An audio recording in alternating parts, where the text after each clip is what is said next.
Donner une nouvelle jeunesse à de vieilles machines-outils et augmenter leur performance. C'est l'activité principale de l'entreprise Airtech, créée en 2010. Ce concept est réalisable grâce à leur invention, la machine iCam. On part d'une base de machine existante, traditionnelle, une ancienne machine, dont les qualités mécaniques sont très bonnes, des bâtis stables et robustes.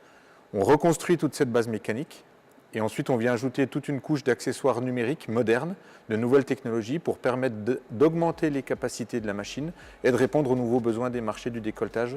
Chaque année, une dizaine de machines a droit à une seconde vie. Le constat est simple, les appareils consomment beaucoup moins. On a une consommation électrique qui est moindre, on a une aspiration des fumées qui est prévue, une étanchéité des machines qui est beaucoup plus importante.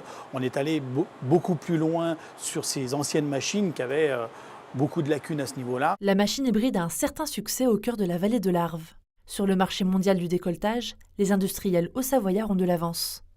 À l'étranger, ils sont beaucoup plus encore avec des anciennes machines, voire des machines qui sont encore plus vieilles, qui datent du plan Marshall aux États-Unis ou des choses comme ça. Aujourd'hui, la pollution industrielle est montrée du doigt, bien que ce ne soit pas le premier facteur.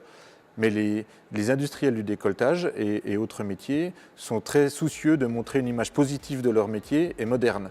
Les technologies durables sont donc favorisées et les vieilles machines recyclées. L'industrie de demain rime donc peut-être avec respect de l'environnement.